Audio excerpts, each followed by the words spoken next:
Preparation is the key to successful, inconspicuous time travel. Luck is the residue of design. Earlier, I had registered as Gregory Johnson, Warren, Ohio. Keep it simple. Blend in.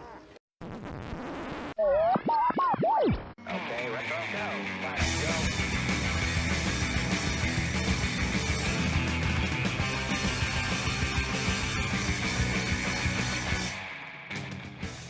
Hello and welcome. Welcome and hello. This is Wait, You Haven't Seen? It's a show where we talk about movies, and specifically, we talk about a movie at least one of us has never seen before. I'm your host, Travis, aka TV's Travis. This is episode number 274, and our movie this week is 2014's Predestination. And here to talk with me about it, they had seen it, I had not. From the Melancholy Geek, it is Preston. Preston, how are you? I am well. My brain is only slightly melted from rewatching this movie yesterday for the show.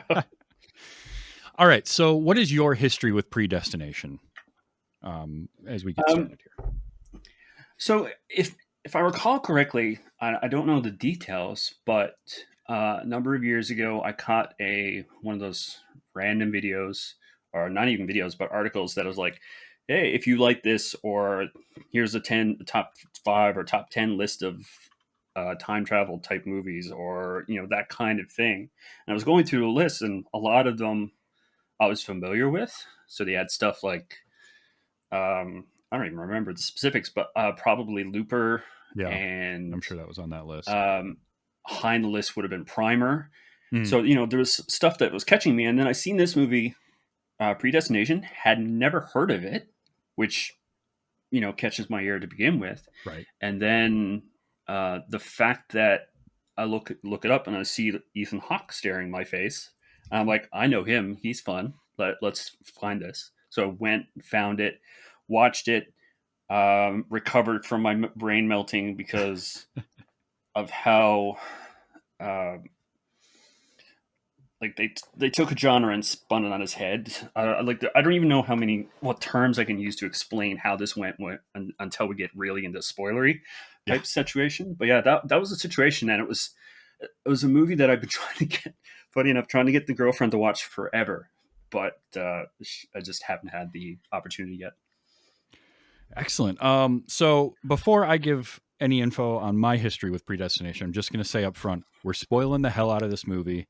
It is about 10 years old, but if that is something that that you don't want to be spoiled for, watch it first, then come back to the show. It is available to stream right now in the US on Amazon Prime. So you can watch it there, and it's available on all the rental places as well. Yeah. If you're in Canada like myself, it's on Netflix. There you go. Canada's on Netflix. So my history with Predestination was a couple of weeks ago as we were talking about doing this show. You mentioned a movie called Predestination, and that's when I learned about it. I had no idea that this movie existed.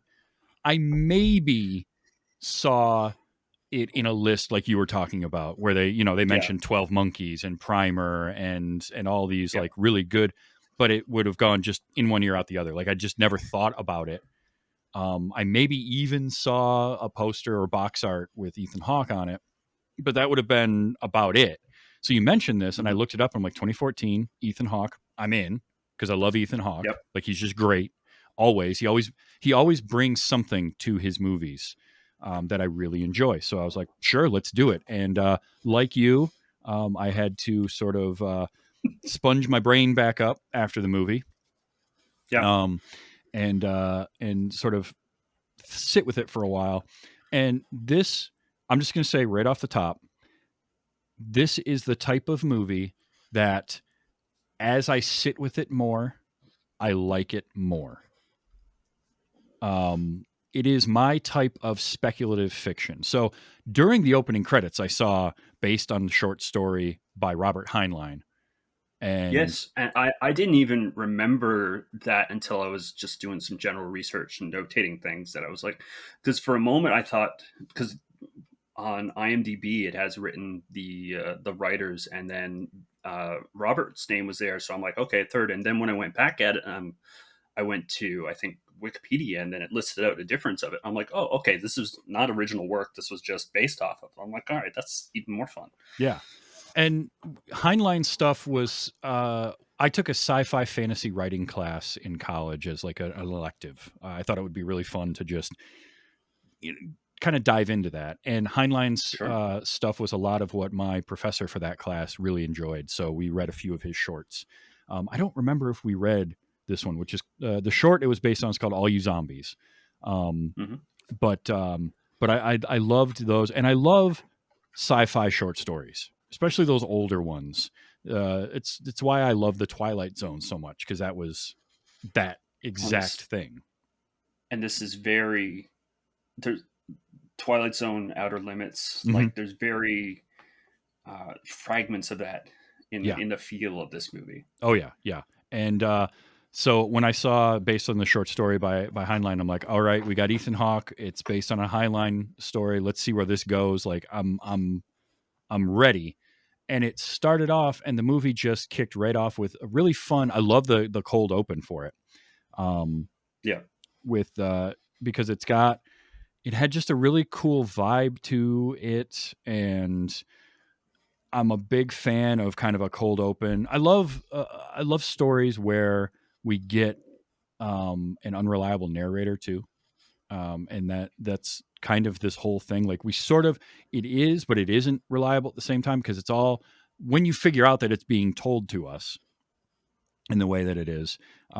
I enjoy that, and I loved kind of this opening of like there's something going on. We don't see faces, and I Yeah, remember. Go ahead. it's angular to the Hmm. point of like you just see shadows or silhouettes of the people that are involved in that one scene. Yeah, Yeah. yeah, and when the guy in the hat goes to, he pulls the sheet off, and there's that timer, and it's like a flip clock counting down. And it's Yeah. like, oh, okay, we And got it's a got like bomb or whatever. just under 2 minutes left, if I Yeah, recall. and I think my note was my first note was, well, whatever that countdown was going to is going to happen now, because you turned around and walked away from it.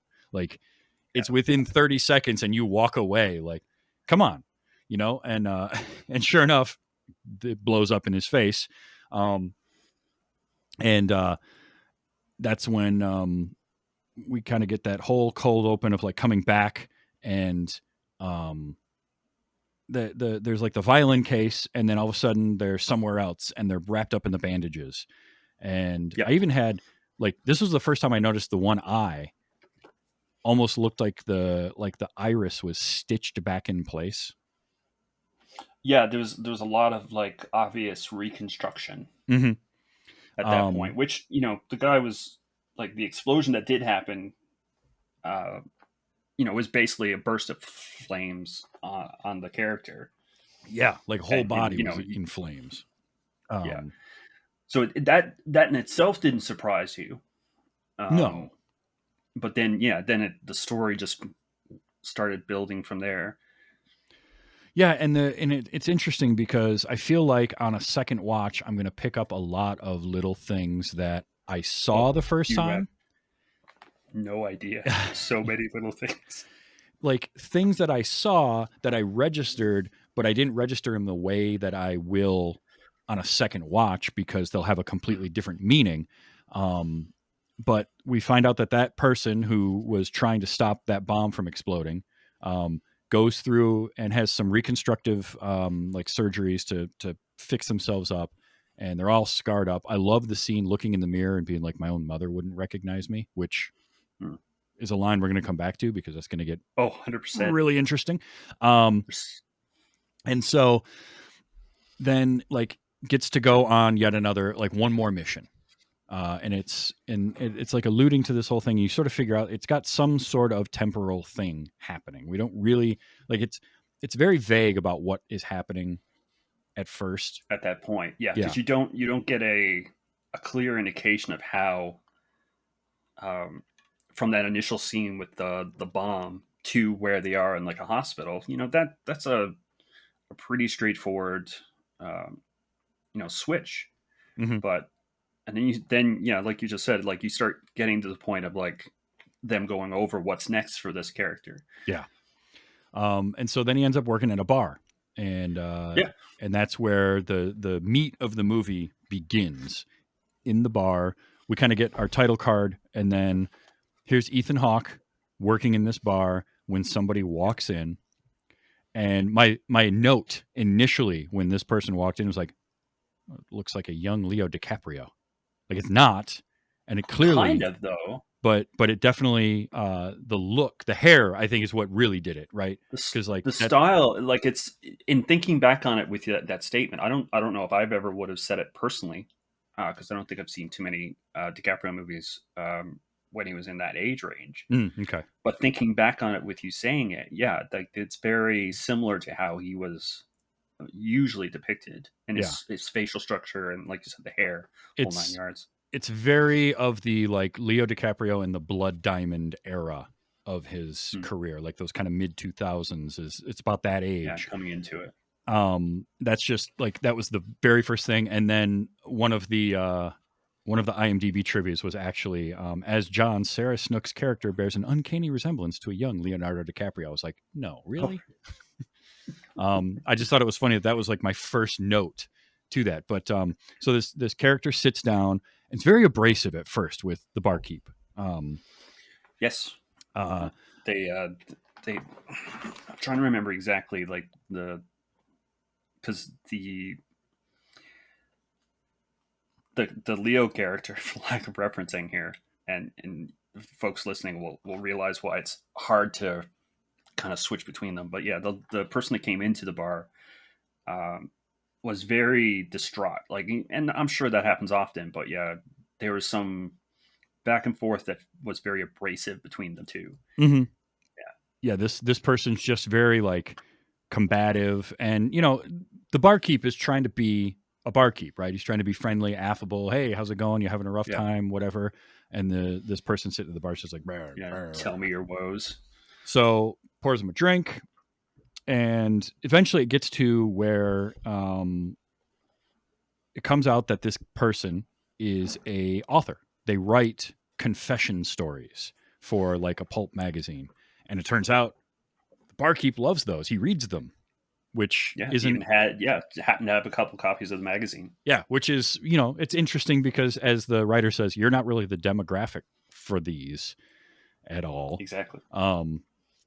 And but you can kind of see, like, and again, all of this has so much different context on a second watch. Um, but 100%. so it gets down to kind of a, well, tell me your story. And the guy at the bar is like, you don't want to know my story. He's like, Yeah, I was very hesitant, and it took basically a bet to yeah, say, I'm going to have the best story, and at this point, I bet you the remainder of this bottle of alcohol, and then the bartender was like, well, I'll call you on that, but I'll give you a brand new bottle of yeah, alcohol to put it against for you to cover, and then said, if for some reason I don't think it's the best story ever, you owe me a 20 on the tip, which is fair. I mean, it's a yeah, reasonable wager, I think. sure. So then we get this person's life story, and this is where things start to get interesting, because the very first line from this person sitting at the bar is, when I was a little girl. And the reaction from the barkeep is perfect, because it's Yeah, this reaction of like, hold on, what? yeah, like, And the person at the bar is like, well, do you want to hear my story or what?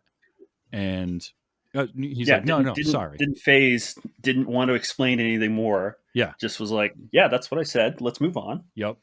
And so he's like, so when I was a little girl, and then we get the backstory. So this person, young girl, foundling, left at an Nice. orphanage Yeah. as an Hmm. infant, um, was they take her in, the baby in, they look her over, she seems fine, and it's sort of well, if anything happens, get her to a hospital.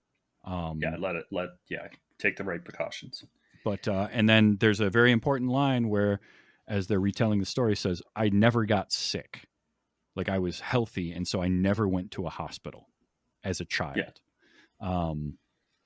And had just a kind of a rough upbringing in the orphanage, in so much as like never felt part of the group, Yeah, she felt like the outcast because Yeah. like she was, which a lot of people feel like you she was very intelligent, so she caught on to that kind of thing. She did really well in all her classes, but um, her other orphans and other people in in the orphanage and her at school were very um, shunning of her, Hmm. right? So that, or maybe even been a situation where they were, they just didn't feel like she fit in because she was focusing on school and not being, a youth as we all Yeah, experience. and she definitely didn't have like she was socially a bit awkward with her with the Yes. other orphans, but she was real strong. She was physically gifted. She was very smart. Didn't connect with anybody, so always kind of felt like the outsider. Got in fights, um, and sort of got to a point realizing she was never going to get adopted, never going to leave the Hmm. orphanage. And then as she got older, started getting to high school age, graduating high school, this guy shows up at the orphanage, and wants to recruit her into the Space Corp. Um, Yeah. but not and she being very smart is like, yeah, except you're not going to let me go to space. Like I can't be an astronaut. And it turns out that the Space Corp was recruiting young women not to be astronauts, but to be like basically astronauts' wives and go Yeah. Exactly. into space with them so that the astronauts could deal with their base urges, is Yeah, effectively and what they were doing. before that though, like he even kind of utilized all the things, all of her, her intelligence, and Hmm. even though like she was, very strong-willed, strong, and physical anyway, and he basically said, "What we want you to do, these are going to be good things," Yeah. just to get her into the program, Yep. Yeah. and And then found out that hey, you've got to you got to do all this stuff. yeah. So during all of this, she just excels. She excels in all the theoretical stuff, all the intelligence things. Physically, she's uh, perfect for everything. Basically, Yeah. she can outrun everybody. But it also again gets her as an outsider with the other people in the other women in the program, Yeah. and we get yet another Yeah. It's in moment it. where she's fighting. Yeah. Exactly. Um, and the fight leads to them being in the infirmary, and one of the doctors comes up This. to the guy that runs things. His name is Mr. Robertson, played by Noah Taylor, by the way, he's great. He likes time travel movies too, I've noticed. He's been in a few of these kinds Well, of yeah, I movies. I had to look him up because initially I like knew his face, Hmm. and the one thing I remembered him from was Edge of Tomorrow, which is an Yep. amazing movie. Edge of Uh, Tomorrow. I also which when I remember him looked him, from Tomb Raider. well, that's where I found when I seen it through, and I caught his name, and I'm like, oh, that's a young version. Hmm. In looking him up, though, I realized, and I should have kind of realized, the majority of this cast are Australian. Yeah. Yep. Yeah, which is pretty cool, except for Ethan Hawke. I'm pretty sure Ethan Hawke is in Australia. No, but he had worked with the directors before on their previous movie. Exactly. So, but yeah, so the doctor comes up to Mr. Robertson and has uh, Jane is her name. She was given the Yeah, name she's Jane going at the by Jane. orphanage. Standard what you'd expect from a Jane Doe type situation where she was left on Yeah. orphanage steps. Yep. Yeah, And so the doctor is showing Robertson the chart, like, yeah, take a look at this. Like that automatically disqualifies her. And we don't get any explanation for it, just she's kicked out. But she's under the impression that she's kicked out because she was fighting someone. They don't tell her exactly. why.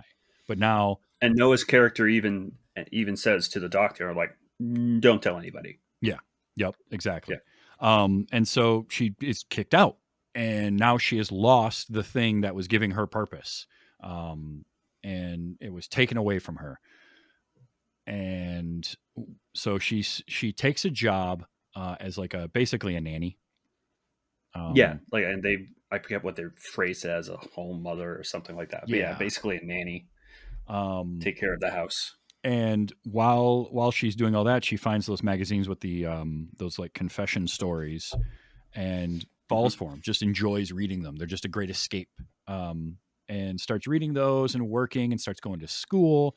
And while she's going to school, she bumps into somebody, meets this mysterious person, and falls for them. And she's just like fulfilled. She's happy. She's found someone. And within a couple of months, that someone just one day walked away.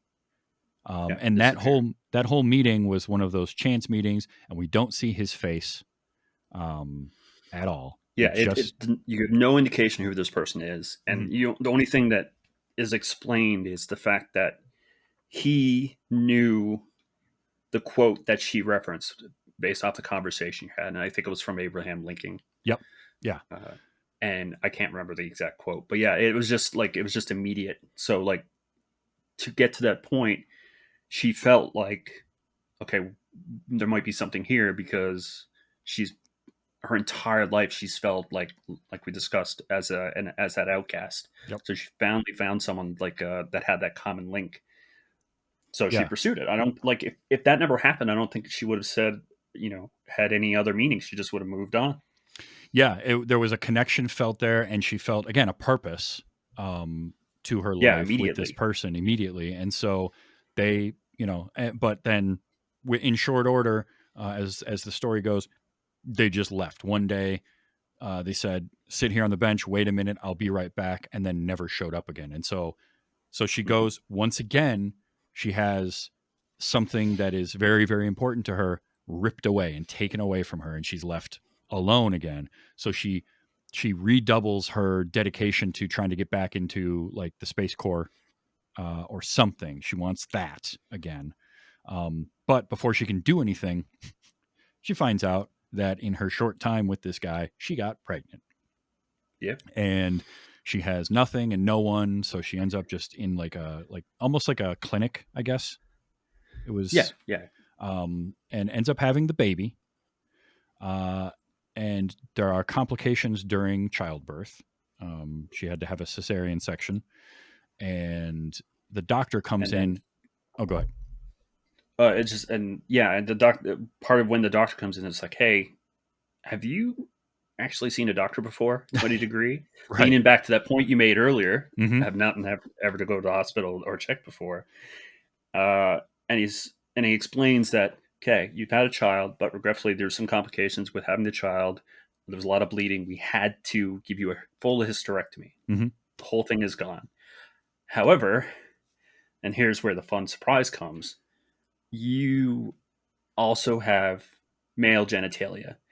And we've actually done what we can to restore that to what it should have been if it was in place to begin with. And her having no recollection of this throws her completely for a loop. Yeah. Now, I will say this. This story was originally written in the 1950s. I believe it was published in 1959. Yeah. 59. So there's a lot of change in both biology and in progression in science and our knowledge of science and things like that. So as well as social changes in gender constructs and all of that we've had over the last 60 something years. So all of that is to be said is that there could be some minefields of the way that this gets discussed. We're not going to overdo that because it's there. It doesn't change the story at all. Like, it's important to the story that it be done this way. I don't want anything to come off insensitive in the discussion of this. 100%.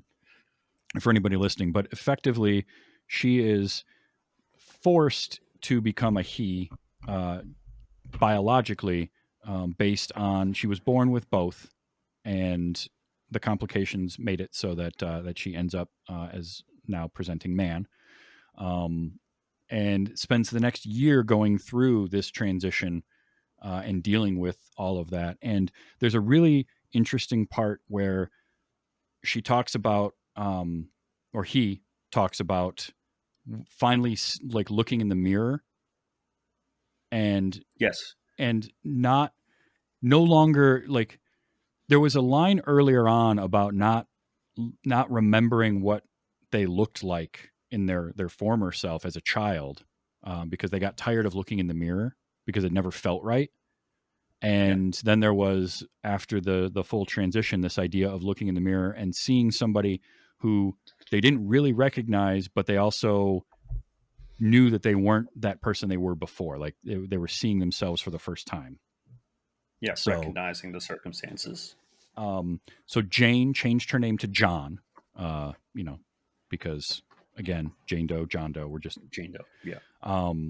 And went through that, and now afterwards tried yet again to get back into Space Corp, kind of knowing that it wasn't going to work, but had to try anyway. And of course gets rejected. Because it's what they knew. Yeah. Right. Yep. So, and because of the things that changed, it was the one thing in their head to say, this is what I know. They need it for the other thing. Obviously I had the intelligence and everything for it. So, and I did skip over kind of an important bit. Before all that kind of really gets going, and before John spends the year becoming John, the baby gets kidnapped from the hospital. We did skip over. kind of important to the story. Very important. So yeah, the child, her child, who she named Jane. Yep. About 2 weeks after the birth, was kidnapped. So like it was in the evening. The nurse just came out of the nursery, and a guy went in, took it, left. Nobody saw enough to know what happened, and that was it. Yeah, and that's a big point we skipped. That is a big point. It just slipped my mind for a second there, but they spent a bunch of time looking. They've tried to find the baby, nothing. Can't find a single thing. Baby's just gone. So this Jane / John just keeps getting everything ripped away from them. Everything keeps getting taken away. It's the whole reoccurring plot line at this point is just, you have something? Oh no, you can't have that. And we're going to take it away. And they can't, like, they feel like they have no purpose throughout all of this, because anything that gives them purpose keeps getting taken away. First it's, being the smart kid and the physically gifted kid. Nope, that gets taken away from you. And then it's like, because the Space Corp, that gives you some purpose. Nope, we're going to take that away from you. Okay, well, here's a loving relationship. Here's a connection with another person. Nope, that gets taken away from you. Oh, gone. Oh, now you have a child. Yep, child. Nope, we're going to take that one away from you. Your identity and who you are. No, we're taking that away from you. And here's a new one. Yeah, and that's all she had left. Let's take it away. Yeah, it's just this constant cycle. And so, coming out of all of this, John kind of not in the greatest of places and not doing so well with everything. And that's how John gets to the point of writing those confessional stories, because they can kind of pull from their own experiences and have a unique perspective on all of that. And that's when that brings us up to the present, where they're sitting in the bar talking to the barkeep, and the barkeep is like, because they're obviously very, very upset with this guy that came into their life and then just left, and everything that's happened since then. And the barkeep's like, we're at about the 49-minute mark, and we get a line that was spoken right at the beginning of the movie comes back, where he looks at John and he says, well, okay, what if I could find the guy that ruined your life and put them in front of you right now? What would you do? What would you do? Knowing that whatever you do, I can 100% guarantee you would get away with. And John's like, whatever, you can't do any of that. And then it turns out that, Barkeep knows a bit more about John than he's letting on. And he's like, come on, I got to show you something. And proceeds to go towards the basement of this bar, which... because just before that, he gives him a choice. It's like, you can either give me a chance, or you can take the bottle that you just won. Right. Yes. Yeah. So Barkeep says, look, you win the bottle, but if you're going to take the bottle, you can take that and leave, or you can come with me. We'll explore something new. We'll find you some revenge. Yeah. Let's take something from somebody else. Yep. Yeah. And so John decides, okay, I'm going to check this out, and follows him down to the basement. There's a subplot going on where the barkeep has gone on this mission to stop what is known as the Fizzle Bomber, who's been bombing places and is going to set off a bomb in New York in 1975 that's going to kill 11,000 people or something. So that's his mission. He is trying to stop that from happening. And at this point in the movie, you're thinking, okay, so Barkeeper is convinced that whoever, or knows, because he knows more than we do, that this person is the one that also ruined is important. Yeah. To the whole thing. So they head to the basement, and that's where it is revealed to John that, time travel exists. And this is the device that allows it to happen. It's in the shape of a violin case. We saw one earlier in the movie. And the barkeeper's like, we're going to go back in time. We're going to travel through time. We're going to find this person. I'm going to put them in front of you. He's like, look, killing somebody is not easy. No matter how angry you are, it's not an easy thing to do. And John's like, I don't care. I can do it. This guy ruined my life. I will not hesitate. Yeah. So that's when, and this is the point where the movie now flips, because we spent all this time going through a very strange, very odd, strange and odd isn't the right word, atypical life story. That and now all of a sudden we're in time travel mode, and they go through time, and they go to 1963, and bartender basically says to John, all right, this is where it's going to be. Here's some clothes, put those on. Here's some money. Here's a gun. It's he's out there. He's at the school where Jane is. You as Jane is. Go get him. I'll come collect you in a little bit. I got stuff to do. And sends him off. And John ends up running into Jane. And that's where our first twist comes in, which is we find out that John... You hear the quote. Yes. Yep. She says the line, he responds, and it's that quote again from Abraham Lincoln. And you're just like, wait a minute. It's like, hold up a second. So now we're learning that the guy that ruined Jane's life is John. And here's where things start to really get into the spiral.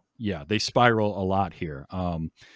So the movie gets very they reference Ouroboros a lot in the movie, and it's the snake eating its own tail. Mm-hmm. And this is where this movie is a total 100% complete paradox. And it's funny. The reviews for it, for the most part, pretty positive. I think the IMDb score is like 7.5. 70. Yeah. This is like 74 audience score. Yeah. Something like that. It's pretty overwhelmingly positive, but the negatives on it, like if you go to IMDb and you read the 1-star reviews, they are just like, this is dumb. This is so stupid. If you like this, you're dumb. Like that kind of review. And I get it, right? Because this is the type of speculative fiction that you either buy into or you can't stand it. And if you try to logic brain your way through this movie, you're done. You will not, because there is no logic here, because the whole movie is set up as a complete time loop paradox. And it's meant to be. It's not meant to actually logically make any sense. That's why that type of thing is kind of why I enjoyed it, because the logic is understanding that this is just a spiral that can never exist. Mm-hmm. Right. So it is those, I never thought of it this way before, but it is those visual puzzles or those visual things that you see that look really cool, like the staircase that's never ending. Yep. Yeah. But you realize that they don't. You can't actually have that in real life, right? It just can't work. It's the impossible shape. The thing that couldn't exist in reality, but you can visualize it here. That's what the story is. Because as we learn, basically Barkeep brought John back in time. John meets Jane, and so John is the one that ruined her life and also got her pregnant. Yep. And then through the events that happen, Barkeeper goes ahead in time to try and stop the Fizzle Bomber again, kind of fails, but it's a retread of that opening scene. Yeah, it's the exact same moment, and you get a different view of him interacting with one of the other silhouettes that we've seen in the original one. Yep. And you also find out that he was one of the silhouettes in that original scene that you thought was the first person, right? Because you or at least I did. Like you kind of feel like there are two people in this story, two individuals, which this whole thing will come back on itself when I say this. But you find out that this person went in to stop the bomb, but you feel like originally the person that placed the bomb was also there, and they kind of had a ruckus, and the bomb exploded, and you got caught on fire. But you find out that part of that was actually him coming back, right? Ethan Hawke's character was part of this coming back, to as part of the silhouette that you thought was a different character. Yeah. So that spins around again. Yeah, what we thought was two people in that opening scene ends up actually, you find out it was three different people. Yeah. So he fails that. The agent from the opening, we get to see their face as they're looking up when they're all burned up, and it looks a lot like John. It looks like a burned John, and so John is the agent there in 1970. Yeah. And so very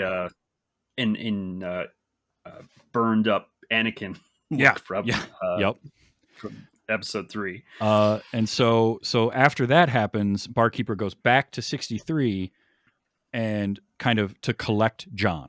And that's where we get the whole scene of, now we see the same, and now we're retreading scenes, but we're seeing them from a different perspective the second time. So we've seen Jane, we saw Jane meet the mystery man, and then the mystery man walk away. Now we have seen Jane meet the mystery man, find out it's John.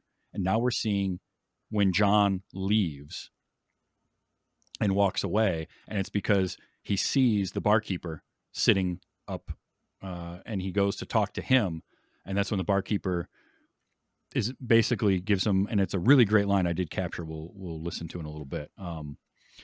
And so then they have to go forward again. So now basically this whole thing was the barkeeper trying to recruit John into becoming an agent with this time bureau, whatever they're called. And he lets slip that, I work with Robertson, blah, blah, blah. So now they go forward, and he's getting John to be an agent. And during this, they go forward. John is starting to get to be an agent, and he has to, Barkeeper has to travel to 1964 because we get another twist. We find out that he is the one that took the baby. Yep. So he took the Takes baby, the baby, and then travels back in time again to 43 or whatever it was, and drops it off at the orphanage. So suddenly we're really eating our own tail, because now the baby that was born is Jane, who grows up to be Jane and gets pregnant by John, who is the older version of Jane. After having the baby. And it's just this whole cycle. Well, we also know that John is the agent that burns up in the beginning, who gets their face reconstructed and becomes the barkeeper. So, well, and that was the beautiful thing about that. It was a very teasy thing, because he was really burned up. But like, if you pay attention, you could definitely tell it's played by the same actors that did the first two versions. Yeah. Yeah. But yeah, you slowly get to the point where Ethan Hawke's character is now being decommissioned. You've done your last part. Yeah. We're going to retire you. You got you brought yourself into the fold, which we now know. Well, officially you don't really know, but a lot of people would catch on to that. You start getting that feeling. You brought John into the fold. You're going to decommission. You're going to retire, and you're sent basically into a particular timeline for. Based off his choosing, was to around when that big bombing was going to happen. Yep. And but what he didn't realize, which was part of the process when you retire, is your machine actually decommissions. It's programmed to basically turn off. So once you retire, you can't travel anymore. Yeah. Well, that didn't go through. You get this big indicator come through. It was like error, and he's like, huh. And then he goes back into the file that he has on the bomber, and then he has an inkling, because you have those moments that you see in any crime or mystery drama where it's like, see this point, see this point, see this point. Yep. Oh All the wait, that's a pieces start. silhouette of somebody. Yeah, the And pieces start to then fall into place, and you start Yeah. to see the entirety of the image. Yeah. And then he goes to this laundromat and to see what he can find. He finds the bomber, which Mhm. then turns around. It's an old bearded man who is also Ethan Hawke. Yep. And we find out that the Fizzle Bomber, same person. And we get another one of those weird, mind-bendy, Yep. overly complex yet really great moments of dialogue between the two characters, where he's like, as the older crazy version, he's going on about how what he's been doing as the bomber is actually saving people, because his bombs are causing certain things to not happen.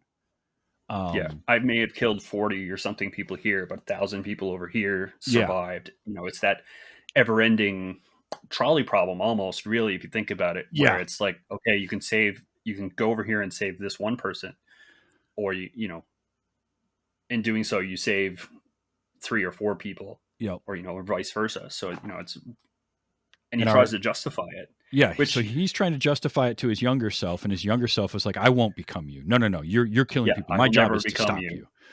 And Yeah, he has and a he's great, like, well, you can either join me, or if you shoot me, you will become me. yeah, which is and a then- great moment. It's so good. 100%. And And then, yeah, at that point, he's like, again, says, because he said it 2 or 3 times prior to this, I will not become you, and just breaks out the revolver and shoots him, and then shoots him like 3 or 4 times. I think actually he empties the revolver after that. he first does. shot. In fact, he shoots him 7 times, because he shoots him once, and then he shoots him a further 6 times. I counted it, which doesn't make sense, right? Because it's a No, I'm 6 pretty shooter. sure it was I was pretty sure it's a 6 shooter. Now, it's So, not unheard but of for it to be a 7 shooter, but yeah, but Not- it also not that fits. It fits with the paradox idea of the whole movie. So that's true. there's that. So what we end up finding out is, if you're playing along at home, try to keep up. We've got all the red string on everything. We're looking like Charlie Day, right? Just like, but Jane, John, the barkeeper, and the Fizzle Bomber And the Fizzle Bomber are all the are same all person the same person. from different points in their life. Yep. And what's great about it is they give you a lot of crumbs and clues on that early on. There's So a whole many. there's a whole bit where the doctor is taking the bandages off of him after that first mission, and talking about and I said I love the line of, "My own mother wouldn't recognize me," which, Yeah, exactly. I mean, if you think about that line too long, you will go cross-eyed. But Yeah, well, and the doctor, 100% in this situation, but like the doctor was making points of like, you're not going to look like yourself. You're, because you kind of basically breathed in fire, so mhm, you're going to not sound like yourself. Yeah. You're going to basically be a different person, And and we- you don't really take that in until you get to the point where you catch that revelation, either Yeah. where you notice who that burned up person was, or at the end where it really comes around and you Mhm. and you find all this stuff in. yeah, They because have at that really first, beautiful scene. No, go ahead. I was just gonna say, at first you have no reason to think otherwise. But like another crumb or another clue is they show a quick shot of his medical chart saying like side effects of, because he talks about, the doctor mentions, you've logged more field hours than any other agent. Yeah. And there's like this whole thing of mood swings and like mental instabilities that have happened because Psychosis. of the beginning, early stages of psychosis from the time travel. And they sort of, again, they give you little bits of, oh, you can only jump so far. The jumps take a lot out of you. They knock you around a little bit. So there's all this Mhm. kind of stuff where it's like it's unraveling. And they sort of mention that, but it's just this weird. It's a complete and total paradox because this is literally a being that shouldn't exist. There's no way in the way that we perceive time as cause and effect and moving from point A to point B linearly. There's no way that this person should exist because they gave birth to themselves. But if they gave birth to themselves, then there's no way. Like, if the baby existed, it had to exist before the mother could give birth to it, for the mother to be the mother. Like, you can absolutely fall Yeah. apart trying to logic it out. But That's because why you it is, shouldn't. yeah, which is why you shouldn't, because it is literally supposed to not make sense. It's supposed to be a paradox. And I just kind of love that in a short story or in a film like this, because it just makes you like scratch your head and think, be like, well, okay, so that doesn't make sense, but then this can happen. And then, but the movie and the story is also just about finding who you are and what you are and what you're, and finding like Jane's purpose, or Jane's drive was to find a purpose. Yep. So for early life, it was finding a purpose. And then by the time John came about, everything had been taken away and John didn't have that purpose anymore and was ready to give up. But he ran into the barkeep who helped him to find a purpose, which is to become the time agent. And the time agent had the purpose of finding the Bomber. Fizzle Bomber. Yep. And the Fizzle Bomber existed to give them the purpose, but also they became the Fizzle Bomber in order to give themselves the purpose. So it was this whole circle, and it doesn't make any sense, and yet it makes sense. It's weird, but it's my kind of weird. So I really enjoyed Oh, it. 100%. Just all of that. And I made a very lame joke, and the girlfriend told me not to use it, but I'm going to use it anyway. Like, a lot of times, most movies will have a timeline that is like a French fry, where it's just straight, Mm-hmm. right? And then you get the occasional fun time travel movie, and it's kind of like an onion ring, where it's just like, oh, I'm going to go around, so I'm just going in one of those cycles. Yep. This is a curly fry. It is. It just keeps cycling. So, and sometimes it crisscrosses over itself. So you can actually go on Wikipedia for the entry for the Heinlein story of All You Zombies. Somebody has put up an infographic of the timeline of this movie, of this story. Really? I'd be looking at that. And it's got all the years laid out, and then it's just this zigzaggy crisscross thing of all the points in it and kind of how they work together. And it's really great because it does just keep going back and forth on itself. And again, doesn't make sense, but also makes a lot of sense. It's a story. It's kind of like, I love Memento, because it's a story being told backwards that also works forward. It's a unique, and Nolan being Nolan, like, I don't know if anyone else could have done that movie. It's hard to say. Yeah, and I love playing with that, because I do feel like we have an understanding of what we believe time is, but yes. But there's also philosophical schools that are like, but do we really understand what it is? And we kind of do, and we kind of don't. And like, you can really get deep into the, fire up the bong, get a little high, and talk about like, whoa, man, 100%. like, and that kind of stuff can be really interesting to dive into, because consciousness and time and this idea, like, this movie basically has time as a flat circle of this stretch of whatever it was, 54 years either side of 1981, basically. Yeah, something like, you've got a range between when quote unquote time travel was invented that can go forward or back. Yeah. And I also go ahead. Sorry, for time travel, like you were saying, with the way this one depicts itself, most people really have movies, probably more than any other movie, like the Back to the Future films, where you can go to the future, you'll make a change, and everything will be fine, but you have to go back in time. Like, you don't have the repercussions where more recent films, I think they're based off of theories, where it's not so much time travel, it's just you're affecting the different flows into the different dimensions that could exist. Yeah. It's very helpful. I'm currently rewatching Endgame. and they were just breaking out like, that's not how time travel works. I'm like, well, this movie and this movie and this movie and this movie and this movie. I'm like, yeah, they're all fiction. Yeah. But that's the beauty of it. Like, because this is kind of not either of those. Mm-hmm. So you're not having the I'm splitting off into a different dimension, or I'm going to go back and make a change and you're going to see that effect. Is this one person is going through their life and affecting their life in its own way.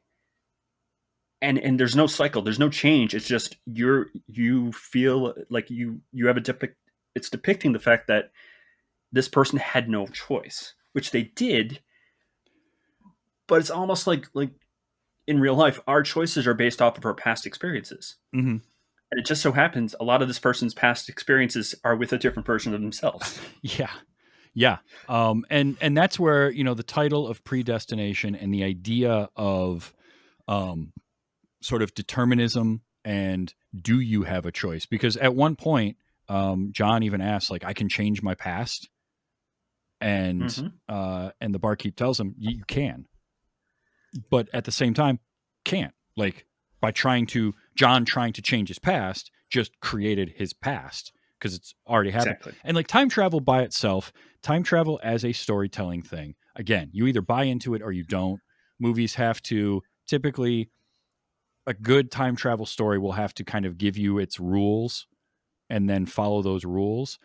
And I think one of the things that was really intriguing to me with this was, number one, doesn't really give you much in the way of rules. The closest we get is the time frames that you can jump. The time frame and the fact that the further you jump at once, the harder it is on you.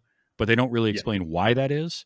And I'm fine with it because, again, it's inferred kind of based off of the little things that you've seen during the movie. Yeah. But it's also that old school pulp sci-fi writing of just like the truly speculative fiction of like, hey, you know what? Things happen because they do. And here we go. Like it happened, deal with it. And I'm okay with that because the movie isn't trying to tell you like, this is how time travel would work. It's like, no, this is just a weird thing. Let's explore it. And on top of the philosophical ideas of like, well, do we have free will in anything really? Yeah. Because do we? Well, kind of, but at the same time, no. In this sense, in this story, this character didn't and was always going to create themselves. And in creating themselves, create everything that happened. So becoming, the barkeeper takes the baby and deposits it at the orphanage in 1945. Well, that had to happen in order for Jane to grow up the way that Jane did, in order for Jane to become, to meet John. But John had to meet the barkeeper in 1970 and go back to 1963 and then have the meeting. Like all of these things had to happen in order for this life to happen. And it was this idea of, I think it was the Robertson character says like, you're the perfect agent for time because you sort of exist outside of time and you have no tie to anything but yourself. Exactly.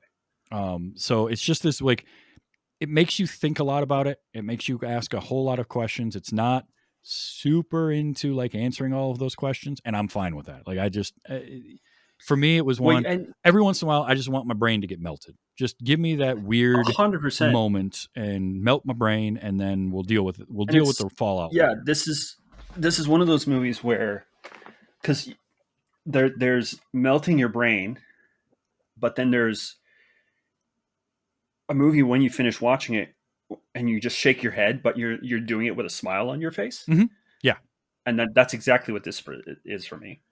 It really is. And honestly, it comes down to it's normally, okay. So normally anybody that listens to this show knows I am a keep your story simple, give me complex characters, because that's, for me, 9 times out of 10, that's a really good experience. The characters are what I'm latching on to. The story doesn't have to be anything all that complex.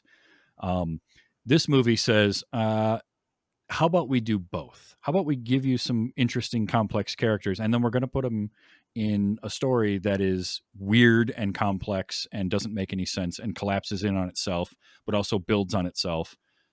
And that works. It works here, and it works here because Heinlein, as an author, had this great way of these speculative fictions and exploring an idea.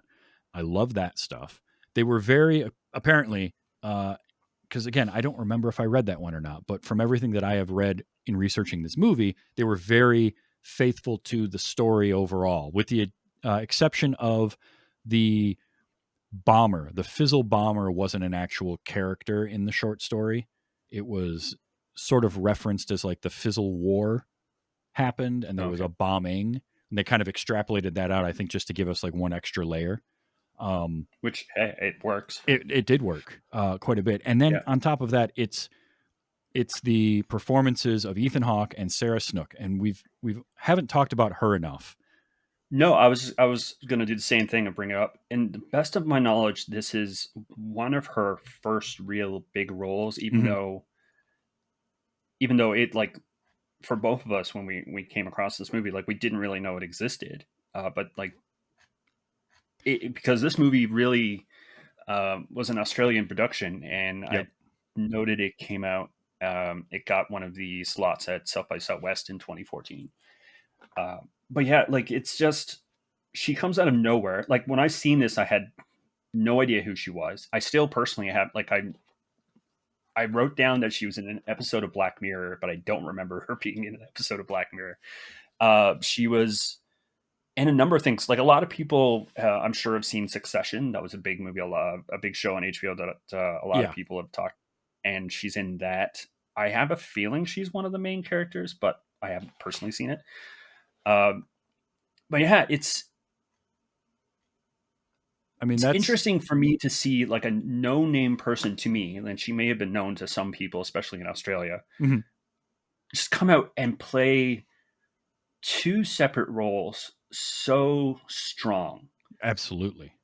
There's moments in this of just incredible acting through looks, but also to play different roles. And it's one thing to play dual roles in a movie. We've seen actors do that. It's one thing to play two distinctly different roles in a movie. We've seen that, but it's rare that you get the opportunity to play two distinctly different roles that are also supposed to be the same person in a single movie. And from someone where that you really haven't heard of before. Yeah. Like, they're very specific to their country. And in thinking about it, the only time I've seen this before is I think it was a 6 episode series from, I'm not going to remember names, but he was a big part that created Sherlock that was on the BBC, and also worked on Doctor Who. Moffat. I can't think. Moffat. Thank you. He made a series called Jekyll. Is exactly what you think it is. It's a modern day Jekyll and Hyde. But this one actor that I didn't know, but I'm sure the British people know, and he played one of the dwarfs, if I understand it, in the Hobbit movie. But he played Jekyll and Hyde really well, and like, very differently. So, like, it's the same type of idea, but yeah, to play such different characters that are really the same person, and just you don't think twice about it. No, not like, at all. Initially, you initially see this person, like we mentioned, and a lot of people others seen it, that had a very early DiCaprio look. You don't initially think that any indication that this would have been played by a female at the time, right? So, like, the whole thing was put together well. She's underrated. I don't know. Like I said, I don't recall seeing her in anything else, but I think she's fantastic. She was in another movie with these same directors, because there's a director pair that I hadn't heard of before, which is funny because I've seen some stuff before. She was in another movie they did, Winchester, which I personally haven't seen, because I felt like it was with Helen Mirren. I thought it was what I did see of it with her almost in like a shawl, so I almost thought it was some sort of weird nun-based movie. Turns out nothing like that. So I'm told. But these two directors also did what you referenced earlier. Worked with Ethan Hawke before on Daybreakers, Yep. which I very much enjoyed. I'm a sucker for a unique vampire movie, which that definitely was. Yeah. And they write. For recall, when I looked them up, they write everything. They work on their screenplays. Mhm. So they're so there's a lot of directors doing that these days, but that's not always the case. So Yeah. but you essentially have three main actors Mhm. and two main characters. Yeah, and really, I mean, it's two main characters and then we find out, but it's the same character. And that what I loved about it is Jane and John are the same actor playing two versions of themselves, at very wildly different parts in their life, and both are Yep. just so compelling and so interesting to watch.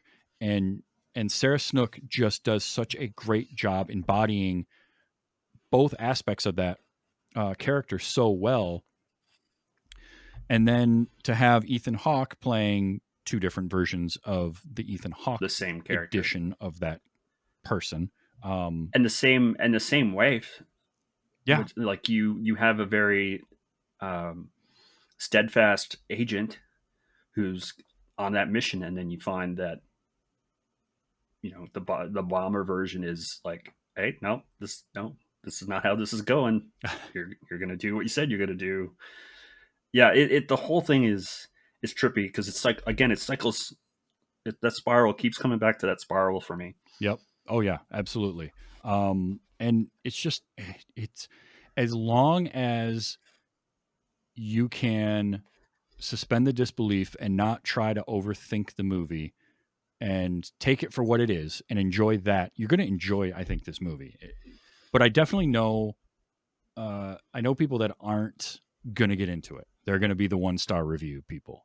And that's fine. Like, Sure. it may not be your thing, but it definitely, if you are into weird time travel movies, like if you like Donnie Darko, you'll like this movie because it's that same sort of cardinal direction, right? It's the weird, and it's got some sci-fi elements to it, and it gets a little philosophical. There was the movie that I watched last year called The Nines that was in that same vein as well. Like, it just gets strange for the sake of strangeness, but it's also compelling and it's interesting and it makes you think.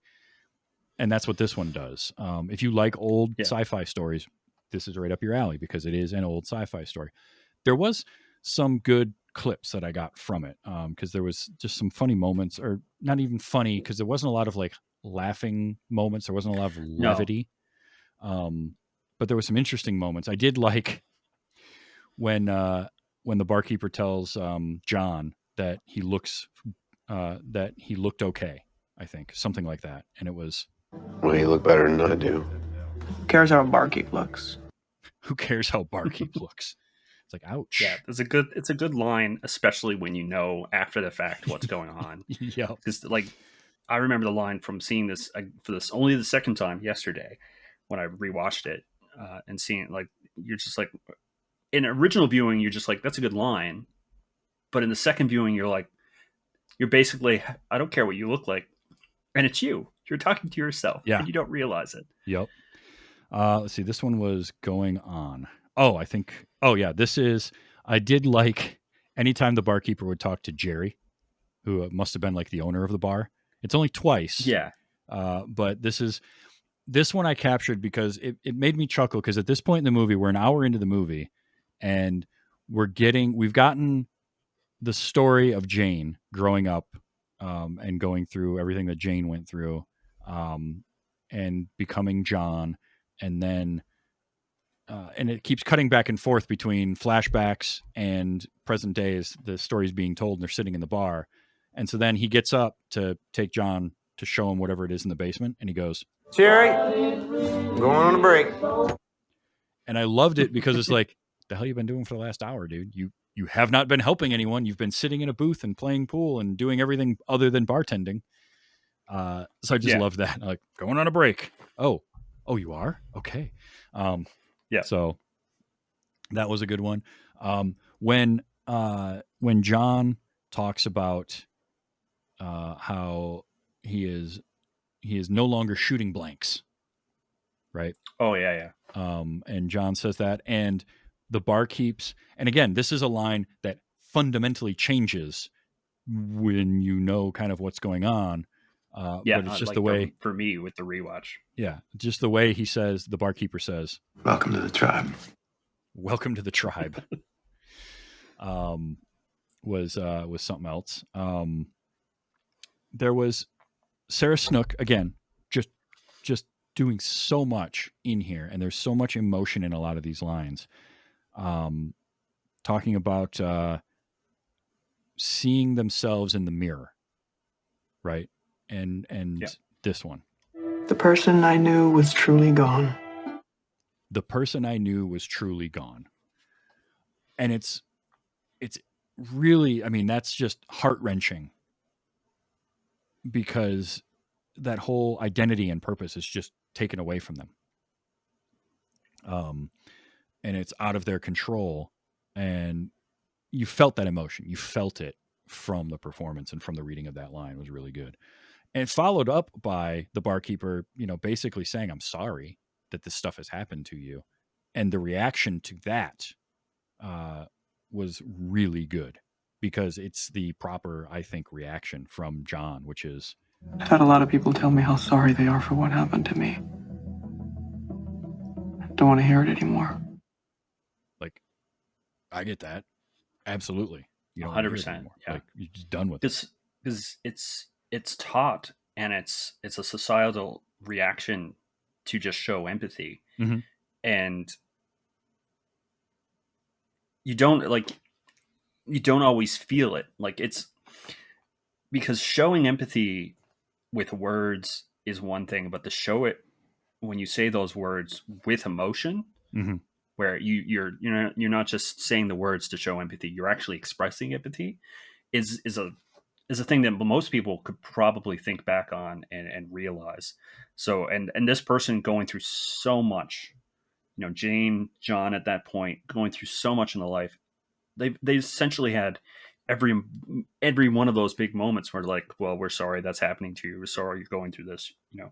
We pretty much probably your entire audience can relate with that type of thing, because all of us as humans will have that at least one moment where you're just like, you lost a loved one, you didn't succeed in getting the job you wanted, all those little things where similar to what she's going through, obviously on a smaller scale, but Mhm. you get that relatable moment where you're like, I don't want to hear sorry anymore.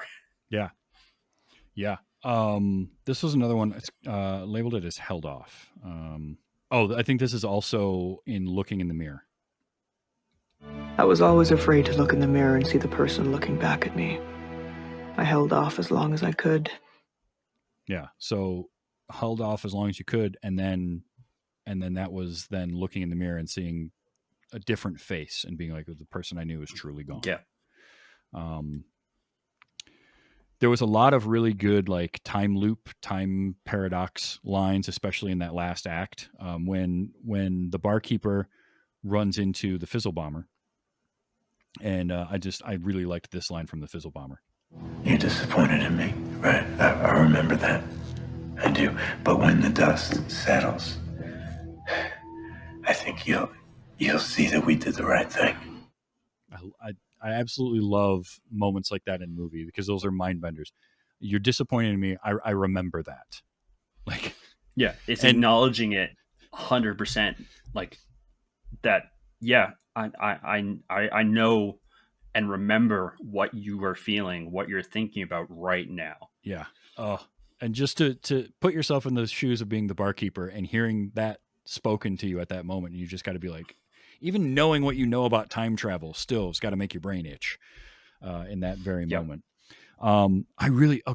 When he goes to that antique store and he's looking at the typewriter and he meets the woman in there. Just before he's going to quote unquote retire. Yeah. I loved her line of, "It's never too late to be who you might have been." "It's never too late to be who you might have been." Oh, that's good. That could have been a tagline for this movie. It really could have been. Like, I like that a lot. That I'm pretty sure that's a direct line out of Heinlein's book. Probably. And that's real good. Every movie involving time travel has got to have a moment like this in it. So what is it? It's a device that creates a temporal wake. A what? It's a time machine. It's a time machine. Oh, is that what it is? Cool. Okay. I love the explanation of it because there isn't one. It's just, it makes a temporal wake. It does what? Yeah, it's a time machine. Don't worry. Just hand wave it away. Yeah, it's good. Your brain is your brain is to a point where it doesn't want to think about this. We recognize that at this point. Yep. I mentioned this line earlier. I just really liked it. I can do this. I can change my past. Yes, you can. Can change my past. Well, kind of, but no. Yeah. Your future is going to create your past in a way. It's weird. Just don't think about it. I also liked this one. So, well, how did you know the clothes would be there? Doesn't matter. We just need to start blending in.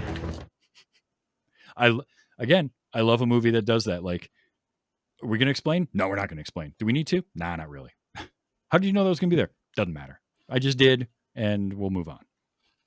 In some movies, that doesn't work, right? Like, if that's done, if it's not done right, that can 100% take you out of it. But for some reason, in this particular movie, didn't bother me at all when that happened. What's interesting is, technically speaking, he kind of explains that after the fact, because near the end of the movie, where because as we mentioned early on, he's technically narrating parts of this movie, but what he was doing is recording a lot of information for his new recruit. Yeah. And that was part of it. And like, when I did this thing, I had already booked a room and I prepared this thing. So technically speaking, it kind of briefly did it, but yeah, there's a lot of times in the moment where if the movie isn't portrayed right, you're just like, okay, yeah, what's up with the cop out? Exactly. And it takes you out of it, but it definitely didn't do it in this one. No. And then this one. You know who she is, and you understand who you are. And now maybe you're ready to understand who I am. Oh, love that. That was just a great moment. Because it was that moment of like, oh, okay, now the other shoe's dropping. Now we get to learn a little bit more. And that was kind of where the movie really hooked me. It had me. I was along for the ride. And again, that's Ethan Hawke. You're chasing the bait. Yeah, like it's just Ethan Hawke being great in everything. There's something about the way he can deliver that line, and I just loved it. I talked about this when I did, like, one of my favorite Ethan Hawke performances is Training Day, where like Denzel Washington 100% earned his Best Actor Oscar for Training Day, and Ethan Hawke is right there with him in his performance. Like, those two are just heavyweights trading haymakers for that whole movie in terms of performance. It's great. And a lot of movies you could probably have a performance like Denzel played, and the rest of them are mediocre. But really, you need someone to return the serves. Yeah, right? And keep it going. Right here in this movie, like, this movie doesn't work if Ethan Hawke isn't bringing it and Sarah Snook isn't bringing it. Like, those two both have to be good, or this is just kind of it's okay. And instead, it elevates it because they are back and forth trading blows, serve and volley. It works so well. This is, I mean, look, this was a fantastic choice. I can't believe I had not really even heard of this movie, let alone seen it. So. I know. It's one of those movies where I don't even think it technically hit theaters. No, I looked, and it was made for, it was a modest budget in a movie, and it looks great for its budget. I think the budget was around $5 million, which is tiny for a production, but especially 2014, not very big, not a lot of money for it. It is an Australian production. It was, and, well, even considering it was done in Australia, like, because you can look at the people taking advantage of certain locales, and the budget can vary, I'm sure, but Mhm. like that's still not a lot, really, if you think about it, in For any country, probably. No, especially for a production of any size. Like there's a lot that goes Yeah, into making a movie, but they got every bit of that money into it because it looks fantastic. I loved the lighting, the color grades, the cinematography, the way that when when John is telling the story of being Jane and everything that happens at the orphanage, I loved how it was sort of slightly tinted into that sepia tone, and everything was very warm and soft focus, um, and all of that. And then when she gets older and starts going into the Space Corp, all of that suddenly shifts to very blue saturation and very sharp edges, and focus is very shallow, and everything is very sharp. And I really enjoyed that. So I love that kind of stuff because it can help to inform your mood of what you're seeing. It's very yeah, wistful, and it's very memory, and it's very ethereal when they're younger. And there's a line about like not even remembering really what I looked like back then, and kind of the fuzzy haziness of that memory as you get older. But then the stuff happening in the Space Corp is more recent, and so it's a lot sharper. And then just kind of the way all of that happened throughout it, and how a lot of the stuff with Jane and John when they met and not seeing the faces and all that, but it's also very dark and very yeah, shadowy because it's a time period that they don't want to remember. They don't want to yeah. relive that. So like it's just really cool the way all that went about. And unfortunately, no, it did not get much. Its opening weekend was $44,000.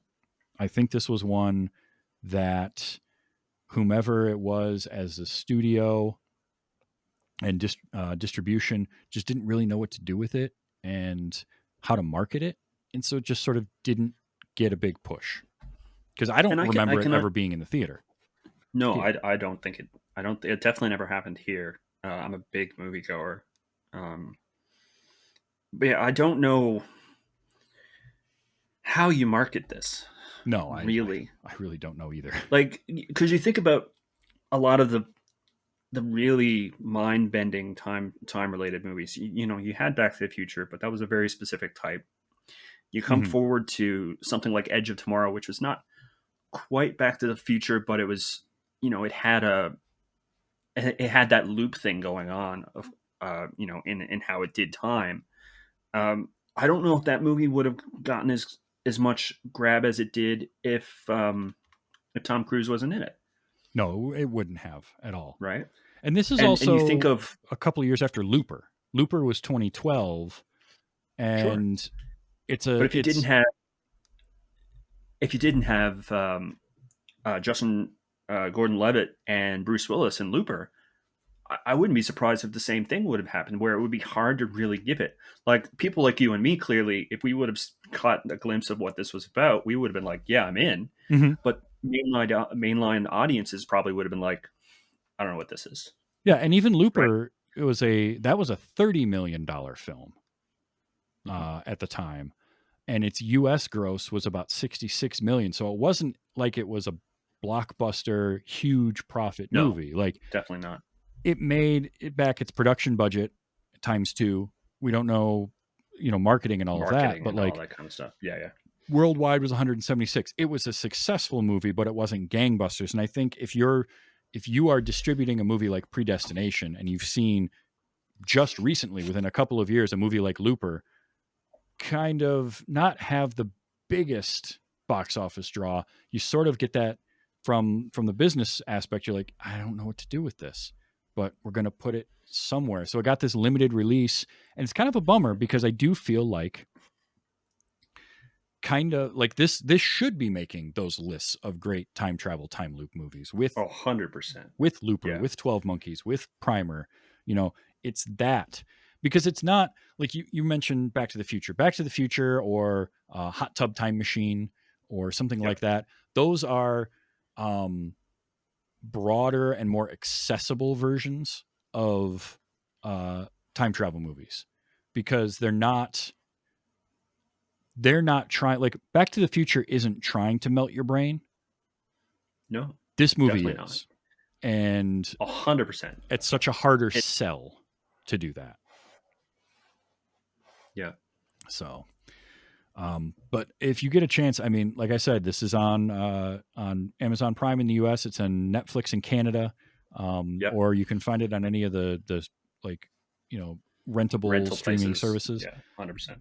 Give it a chance. It's only an hour 35, I think, hour 37, something like that. So it's not super long. It's paced really well. I feel like it is not action packed. There's a little bit of action, but it's primarily dialogue, character driven. But there's not a lot, if any, downtime. No, like something it is just always happening.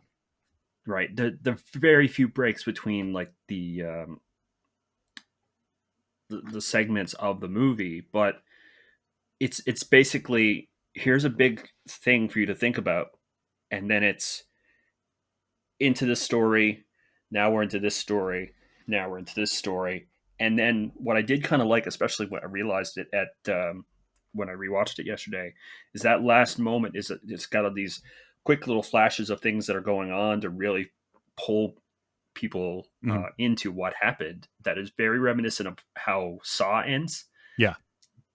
Yeah, if you think about it, like, because just before in Saw, just before the ending, like you just get flashes of all the stuff that puts it all together, and this person's like, oh my god. Now in this case, where's that person going? Oh my god. Right, exactly. No, it's if you like Christopher Nolan movies, if you like time travel movies, if you like movies that maybe get a little mind bendy, a little bit like, what am I watching? What's happening? Check this movie out, because it's definitely worth it. I'm really glad that I have seen it. This is going to be one that, like, when I want to sit down with somebody and be like, hey, let's trip out a little bit in a movie, like. And you're going to have what's fun about, they're going to have your experience if they haven't seen it. Mm-hmm. You're going to have my experience and catch all these fun little things that you don't realize. Yeah. Because there's so much foreshadowing in this movie that you don't realize, because it's done well enough and brief enough that you don't think about it until, if you happen to remember that when you get to the point of realization, or if you're like myself and you go and rewatch it and you're like, oh wait, that's a thing. Oh wait, that's a thing. Oh, that's the song that was playing. And it's just, you're like, oh my God. And it's one of those things where it's a movie that rewards you for paying attention to what's happening during it. 100%. Because I don't normally pay that much attention. I sit back and relax and watch it. But this time, I'm paying more attention, partially for this, but then I'm just like, oh wait, because there's a scene early on when just after John's character sits down, where you can't get the lighter to work to light up the cigarette, and the bartender comes over and quickly lights the cigarette. It's the same lighter. Yeah, like that's something little things like that you don't notice. You don't think about it in the moment, and then you will think about it later. And what's great is you will get to a point and you're like, oh, okay, I figured it out. Well, I knew it all along. Maybe you did, but you might not have realized it consciously until later on. Something else had to clue you in. Something else had to tip off that, and that's that thing where something happened that you noticed, but you didn't consciously notice it. And then something else later on lets that piece fall into place. And now you're like, oh, it all makes sense because this happened earlier. And you're able to piece that together. And then the movie's like, it makes sense now, but give it a minute. We're going to stop making sense. Yeah. One of my favorite moment like that, and you may not realized it if you thought back on it and going through your notes and whatnot, but that moment where John's story was over and the barkeep was taken away, the song on the jukebox that was playing was "I'm Your Own Grandpa." Yep. So I did, which on this hugely on the nose, but it was beautiful. Oh, very on the nose. I had a note when him, because it wasn't the song. I wasn't paying attention to the song playing in the jukebox at the time, but when he starts singing it as they're going down the steps, and I'm like, I'm my own grandpa. Interesting. That kind of stuff. And then it ties back, because then we come back to that moment later and the guy's playing the song and you you hear it again, you're like, oh yeah, that was the Yeah, song. you've got a good. Yeah, at that point, you at least know that what happened with John and Jane Mhm. at that moment. So even if you didn't realize that all of it was the whole cycle was you had that point, and it still rang true. Yeah. Yeah, It does make me and want to in that go. moment as well, there's so many things we could go on forever, but in that moment as well, if you didn't realize the full cycle, Ethan Hawke came back to get the bottle of rum or whatever it was that technically, if you look Yeah. at it, he Yep. won. Yeah, exactly. Oh, that was real good. Yeah, it makes me want to find the All You Zombies and read it. Just because I'd love to read that and just kind of get the feel for like, okay, so they supposedly did it fairly faithful. How does it translate? I'm just curious. But this was a great Yeah, how choice. faithful is it? Yeah, this is Yeah. a absolutely great choice, and I recommend it for anybody that's a fan of like mind bendy type cinema. Yeah, Because and I thoroughly enjoyed it, but one of those things. First time on a show like this, being the type of moviegoer that is not as picky as I find that a lot of people are, I was half worried that you'd be like, this was boring. Other thing, but yeah, I'm glad because it's definitely a well paced movie that makes you think, Mhm. but doesn't necessarily want you to come to a conclusion about the movie itself, but really have a good time and maybe come to a conclusion of what the movie's trying to say is Yeah.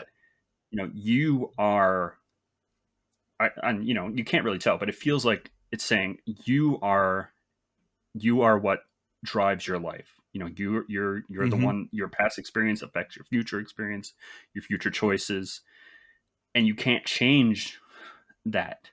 Yeah. Right? You can make different choices, but if you make different choices, then it's still based off your previous choices. Yeah. And that can also melt your brain talking about it. I mean, Yeah, maybe it was a thoroughly enjoyable movie, which is why I tried to push the girlfriend to watch it so much. Yeah. But And look, maybe your I thing got the is, experience. yeah, maybe what'll be fun for you is have yourself a little gummy, a little edible, sit back and just let it wash over you. Maybe that's the way you want to Oh yeah, experience it. anybody out there that's their thing. This Yeah, is that that kind of movie. just yeah.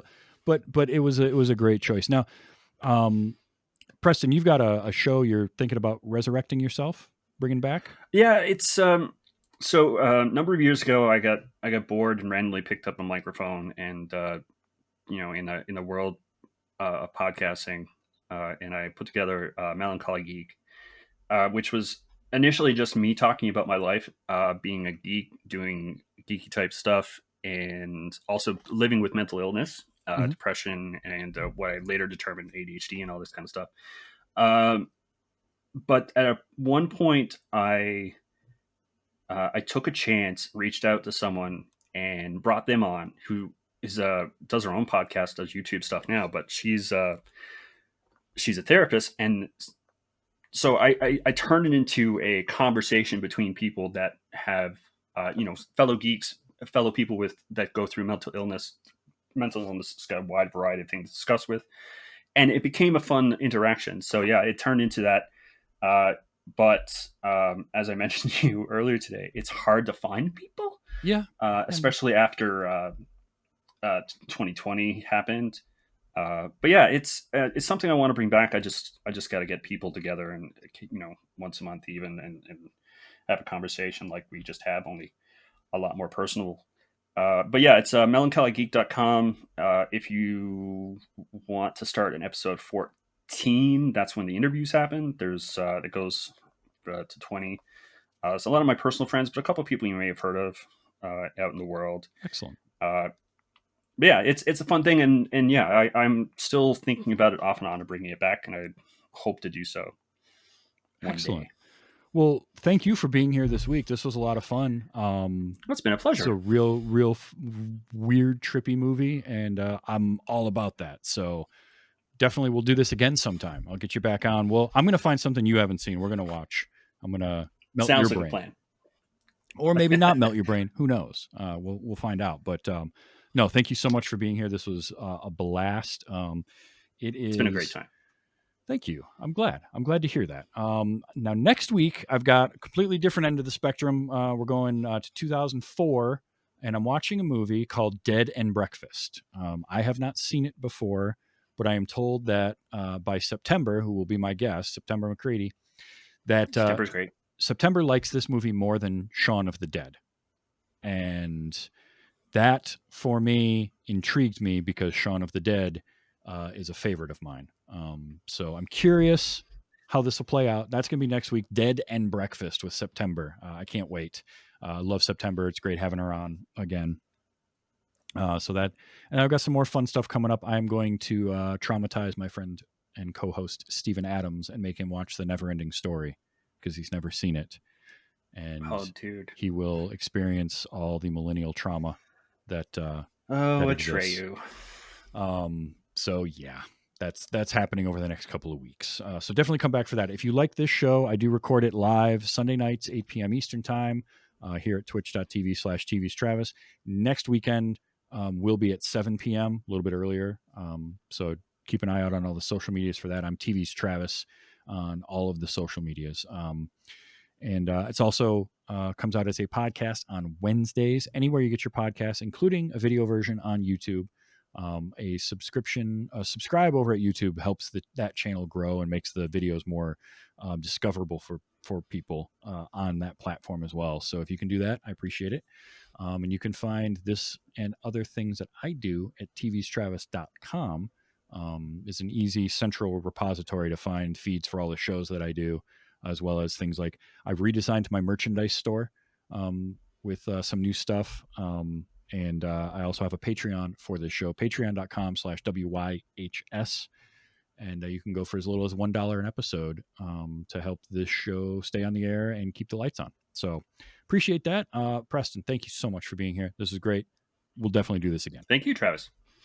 And until next time, and Dead and Breakfast, just remember to enjoy your movies, even when they melt your brain. Let's be excellent to each other.